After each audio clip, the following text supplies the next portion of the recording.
All right. Today we're talking the second round of the NBA playoffs. These are my predictions. If you saw my first video, basically you already know that I have a 100% percentage in making these picks. So definitely check out that video after this for the proof of concept of the fact that I don't be missing, okay? That being said, we're going to start with these picks. Let's start with the first seeded Cleveland Cavaliers versus the fourth seeded Indiana Pacers. So in this series, I think that it honestly will be a bit closer than a lot of people are giving it credit for. The Cavaliers came out in that first round and absolutely put the beats on the Heat, okay? They really put on a clinic both offensively and defensively. And I honestly think they're set up to do the same in this second matchup of theirs. But the thing is Tyrese Halliburton has been playing at maximum efficiency, making it a very well-rounded offensive attack whenever the Pacers do play. So I think that the Cavs' best option really is to try and defend Tyrese Halliburton one-on-one. And if they do get past the initial defender, have him funnel into both Evan Mobley and Jared Allen. That way, although, now that I think about it, Miles Turner obviously has a chance to pull Jared Allen away from the paint. But as long as whoever the other big man defender is near the paint, I think directing them in that direction is probably their best option. Turning Tyrese Halliburton into more of a scorer and less of a facilitator, if you feel me. But when it comes to the Pacers themselves, because of that well-rounded attack and the fact that they have Pascal Siakam, I think that they're definitely going to put up a good fight here. But I still am going to have to say that I think that the Cavs are going to take this one in 6. But I do think that the Pacers actually have a chance to upset them in the series. Next up, out west, we got the number 1 seeded Oklahoma City Thunder and the number 4 seeded Denver Nuggets. So this is awesome because, I love the Nuggets. So I really would love to see Jokic put on a clinic here and show these young Bucks and the Thunder that championship material takes a little bit more. But that being said, the Thunder were damn near a 70-win team in the regular season this year. And even though they didn't play the absolute best against the top competition, I think that they're well balanced enough offensively and defensively that it's going to be hard for the Nuggets to contain them at the end of the day. I think that no matter what happens in this series, Shea's going to end up unlocking and kind of getting his more so than he did even in the Grizzlies series. That was a sweep. So I don't know if the Thunder really have the ability to contain Nikola Jokic though. While in the series against the Clippers, it was a very specific matchup that was really, really working for the Clippers with Ivica Zubac working there.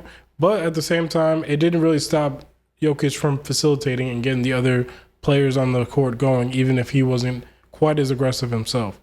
This, on the other hand, is a series where I feel like he's going to need to have that aggression for sure, as well as the passing, as well as the facilitation to get a Jamal Murray going, to get a Michael Porter Jr. some open shots. The Nuggets are just not going to have a chance in the series unless we get that playoff Jamal Murray who goes away for a little bit and then he comes back and he surprises everybody again. Like, hey, y'all forgot I turned it up in the playoffs or what? This is another one that my heart wants to tell me that, the Nuggets are going to band together, but the problem is also that in another series like this where it could potentially be close in certain aspects, it's going to be a little bit harder for me to put my trust into this rookie coach that the Nuggets have right now.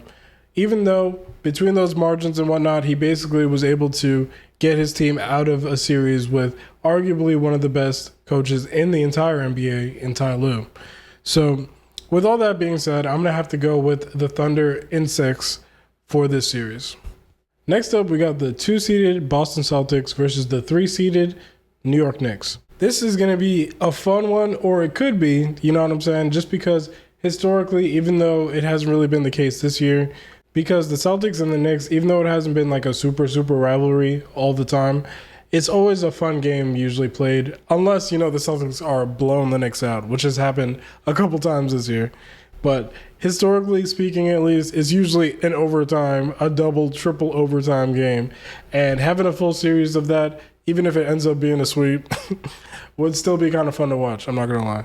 A lot of this is going to come down to whether or not Karl Anthony Towns is able to put his imprint on the game, like really significantly, as well as whoever it is that he's defending in the half court, as well as Jalen Brunson, because the combination of both Brunson and Cat trying to defend in the front court, regardless if there's a Bridges, OG, Mitchell Robinson around them, it's going to be tough against a team like the Celtics, who are so dynamic offensively and who can have 5 players on the court at one time that can each attack a defender.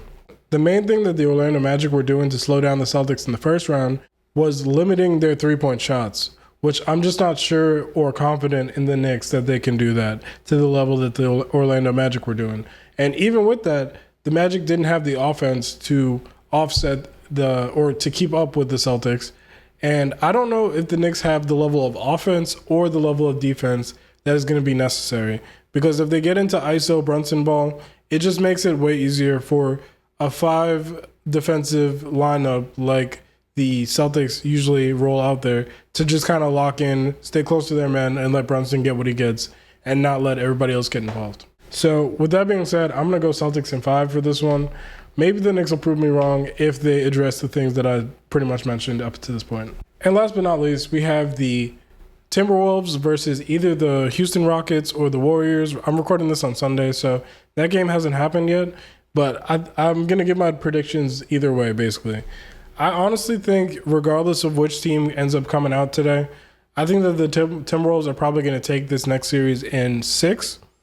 I say that because against the Warriors could have a similar issue to what the Lakers had in the fact, and honestly, that they're having in this series against the Rockets, where they just don't have the big bodies to match up with some of the big bodies that Minnesota is going to be having out there, as well as the fact that the Timberwolves are just going to be fresh, while the Warriors are going to have these injuries that are lingering, Steph with his thumb, Jimmy with his pelvis. I honestly think that it's obviously always going to be a possibility that the Warriors could just win that series just because Steph Curry is Steph Curry and Jimmy Butler takes it up to another level in the playoffs.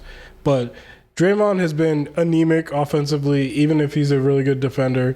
And even with him being a really good defender, sometimes the length that he's given up to the other side makes it difficult for him at the very least. So Timberwolves versus Warriors, I'm going to go Timberwolves in 6. And let's say that the Rockets win tonight and it's Timberwolves versus Rockets. The Rockets, I think, honestly have a better chance in this series where they could definitely muck it up themselves and just give themselves a chance through their defense and the transition that they would probably be running. But I think this is where the experience factor is going to come in. And I think that while the Warriors were more experienced than the Rockets, they also ran into the injuries that they ran into, but they also didn't have the size to combat the Rockets. Meanwhile, the Timberwolves are going to have it where they're able to keep Rudy Gobert on the court because the Rockets are either going to have Şengün or Steven Adams or both of them on the court at all times. And so I think that is going to be a factor that's going to make the Timberwolves be able to maintain that really staunch defense that they have. And we all see that the Rockets could go through these scoring droughts unless the other team is being careless on offense and they're able to get that transition going. I say that to say, honestly, I see the Timberwolves taking this one in 6 also. So that pretty much wraps up my predictions. Let me know your predictions and your thoughts on what I said in this video. And yeah, let's all enjoy the second round of basketball and the rest of these NBA playoffs. Subscribe, like the video. Have a good one.